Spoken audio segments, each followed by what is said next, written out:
You have all your paperwork with the DOT, FMCSA, you have your truck, you have your insurance. Now you're ready to run loads with your box truck. What do you do when you get to the shipper? Pull up to the dock, load your truck, get your rate confirmation, get your BOL, and you're on your way. Here's a conversation I have with someone who's starting his box truck business. He asked me a bunch of questions. I break it down for him. If you have questions, if you want to talk to me about your box truck business, or if you want to talk about switching to a CDL semi-truck, there's a link in the description. You can schedule a consultation with me. I'd be happy to help. I hope you learned something from this video. Enjoy.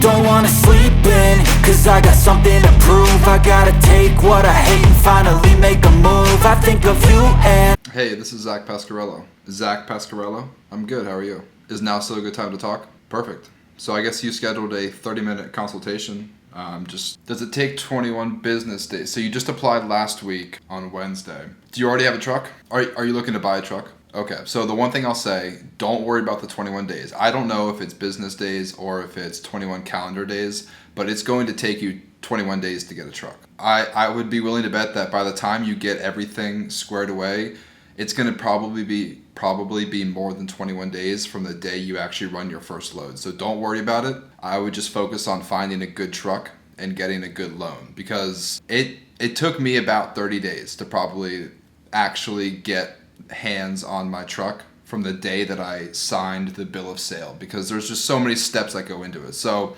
whether it's 21 business days or 21 calendar days from the day that your authority goes active, don't focus on that, because time's going to fly by in these next 3 weeks and you have a lot to do to get prepared to run your first load. Every time you fill out a carrier packet with a new broker, it's going to be a whole new process. Certificate of insurance, notice of assignment from your factoring company, W-9 for your taxes. Every carrier packet, every new broker, it's going to be a different process every time. Most of them are all online, and it should only take 10 to 15 minutes. You're going to get really fast and really good at filling out carrier packets if you're dispatching your own truck.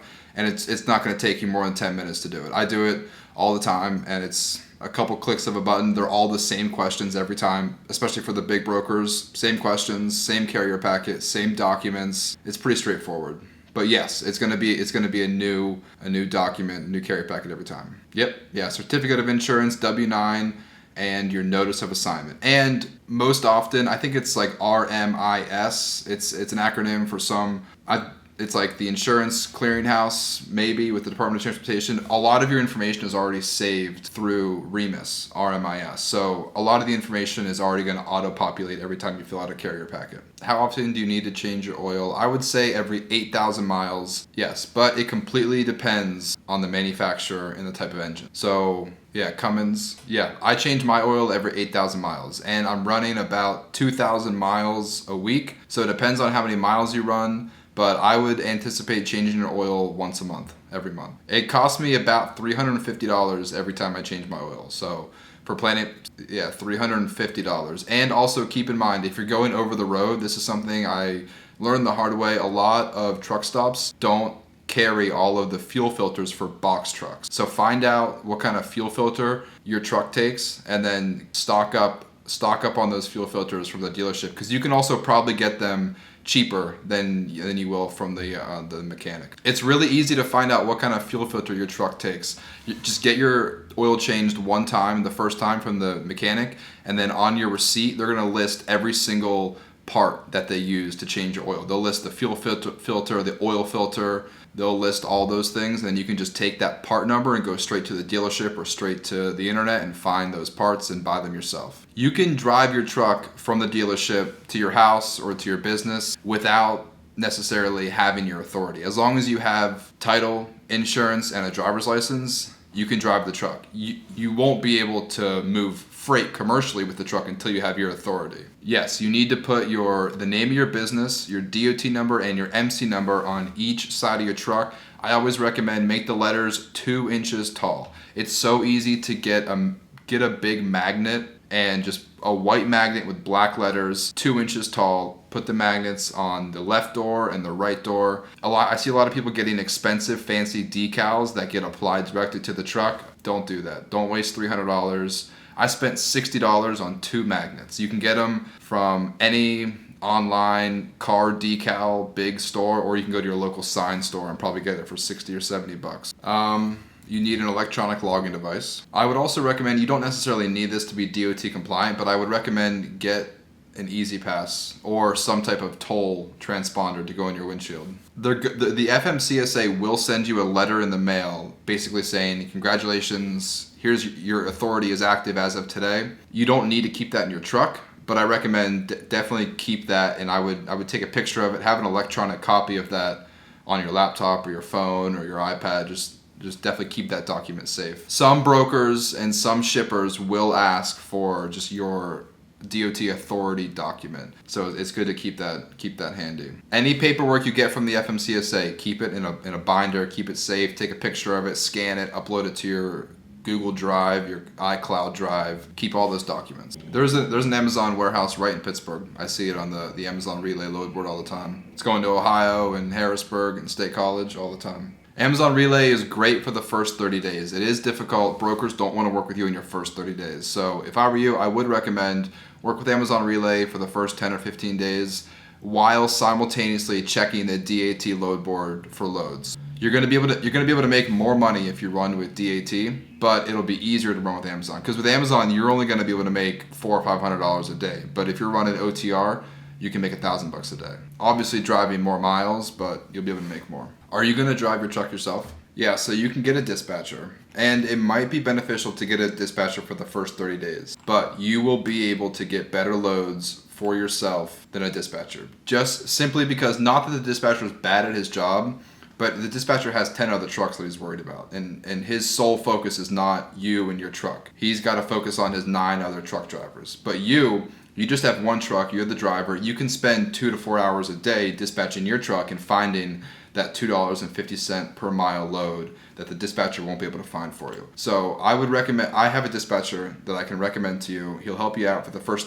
30 days, but I would also recommend that you get a subscription to the DAT load board, start looking for yourself, because you're going to be sitting at the shipper for 2 hours, you're going to be sitting at the receiver for 2 hours, you're going to be sitting in a hotel room for 2 hours in the evening. You're going to have plenty of time to dispatch your truck on your own, and you're going to be able to save $500 a week if you dispatch your own truck, because dispatchers charge 10% of $5,000 revenue, so you're going to end up paying your dispatcher $400 to $500 a week, and that could just be money in your pocket. I averaged $4,100 a week for the first 3 months. Revenue, that's gross revenue. That's not after expenses. Yeah, I think your best bet would be work with the dispatcher for the first 30 days and then start dispatching yourself once you learn the industry and once you learn how to talk to brokers. I'll send you my dispatcher information. He'll be able to help you out. Whenever you're calling a broker to talk about a load, you should ask the dimensions of the load.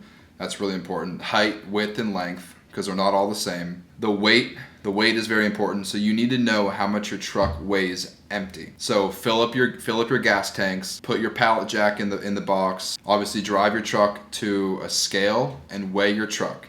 Your truck's probably going to weigh close to 15,000 pounds empty. And so once you have that weight, then you'll know, okay, my legal weight is 26,000 pounds, tracked 15,000 pounds, I can haul at most 11,000 pounds. So, and then I would even, subtract 500 from that just to keep it safe. Maybe even 1,000. Most box truck loads don't weigh more than 10,000 pounds. So whenever you're talking to a broker, you want to know obviously the length, width, and height. Same thing with the weight of your truck. Measure the dimensions of your door. So take a tape measure and measure exactly how tall and how wide your door opening is, because the height of box trucks vary significantly from anywhere from 90 inches all the way up to 105 inches. And that's another thing. Whenever you're buying a box truck, you want to get as tall of a box as possible. If you get a box truck that's 98 inches high, you're going to be right around where everybody else is, so that's good. But you still need to measure. So if you have a door that rolls up versus barn doors that swing open, your dimensions from your door opening will be different. So if you have a roll-up door, you have to subtract like 2 to 3 inches on your left and right, and you have to subtract like 4 or 5 inches from the top because it's not a perfect opening. So just because the actual outside of the box is 100 inches tall doesn't mean the opening of the door is going to be 100 inches tall. Does that make sense? Three other questions you want to ask the broker whenever you call them after you know the weight and the dimensions of the load. Ask if it's touch freight, so if you have to touch at all, if you have to unload it yourself, or if you need a lumper fee. A lumper fee is where you pay someone else to unload it for you, or if you're gonna have to unload it. If you need a lift gate, make sure you ask about that. If your truck doesn't have a lift gate, I recommend get a truck that does have a lift gate, because nowadays most brokers assume that all box trucks have a lift gate. Ask about delivery times. How flexible is the pickup window and the delivery window?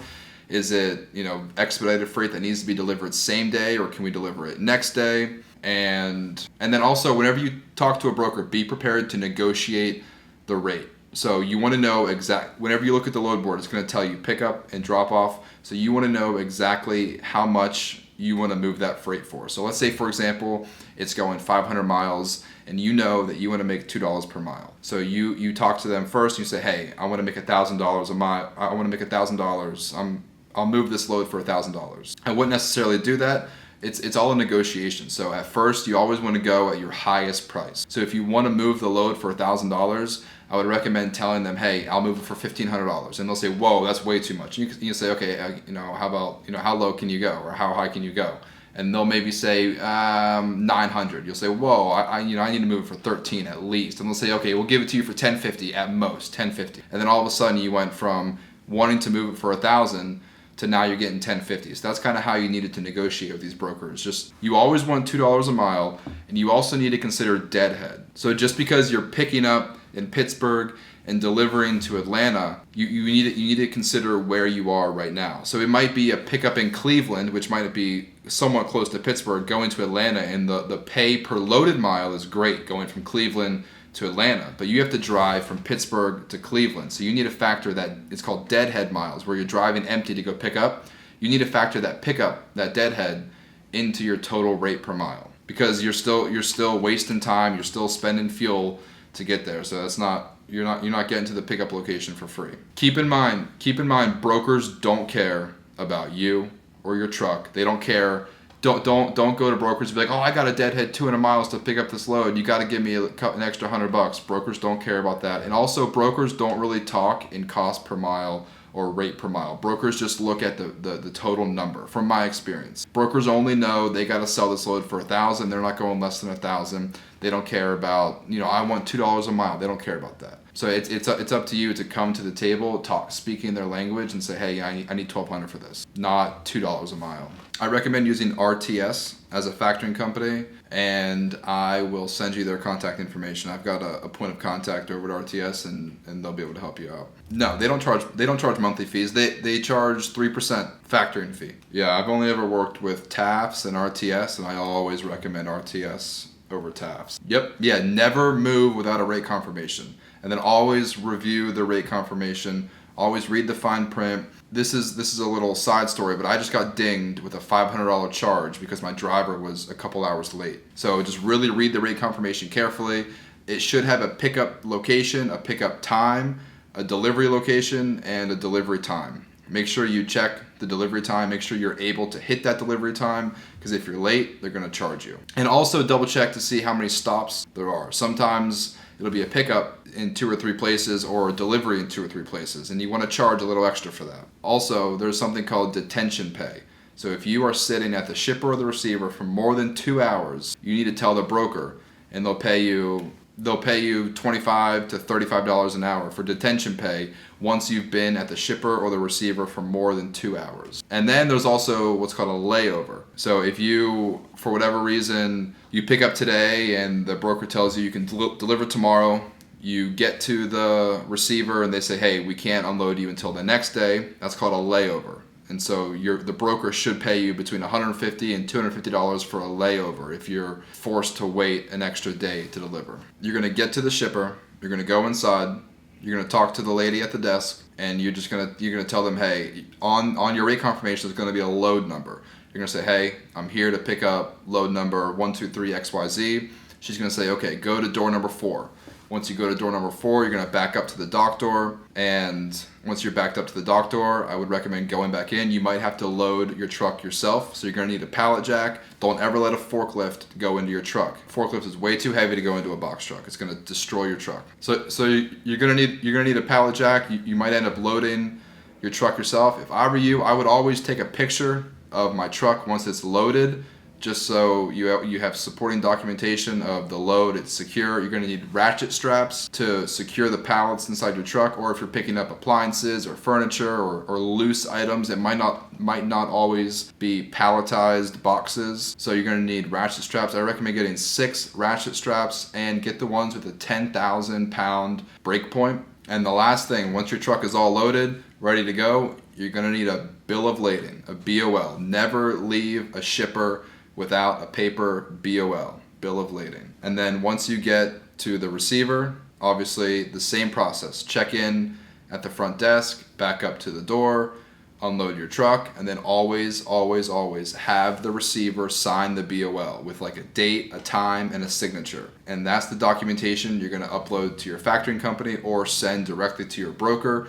The rate confirmation and the signed BOL, and that's all the information they need to process payment. It's called POD, proof of delivery, the signed BOL. I always recommend email your broker as soon as the load is delivered with proof of delivery. Take a picture of the BOL and email it to your broker. A lot of factoring companies don't accept images, so if you have an iPhone or an Android, learn how to take pictures as a scanned PDF. You can do it with an iPhone very easily. You can probably download a phone app if you have an Android or an iPhone. Take a PDF of the BOL and send that to your broker, and then you'll use that information to upload to your factoring company. And the factoring company is going to pay you within 24 hours, and then the broker is going to pay the factoring company in 30 days. So that's why you pay the factoring company that 4%, because they pay you instantly while the broker pays in 30 days. So you're basically paying for a line of credit, paying to get the funds in advance. The receiver signs the BOL. The other thing you want to do before you book a load, find out who the broker is, and then do a credit check with your factoring company. Make sure that broker has enough credit to be factored with the factoring company. There's a lot of new brokers, and there's a lot of brokers you don't want to work with that don't have enough credit with factoring companies, which means they don't pay their bills on time, or they're too new, or they've had some bad remarks in the past. Stay away from brokers who are not factorable with your factoring company. If they're not factorable, your factoring company won't pay you in advance. They'll just pay you in 30 days. Last thing, remember you need your UCR and your BOC3 if you haven't already. No, it's not a document you keep in your car. You also need triangles, a fire extinguisher, and a first aid kit inside your box truck. Triangles, first aid kit, and fire extinguisher. Hey, good luck, and reach out if you ever need anything in the future.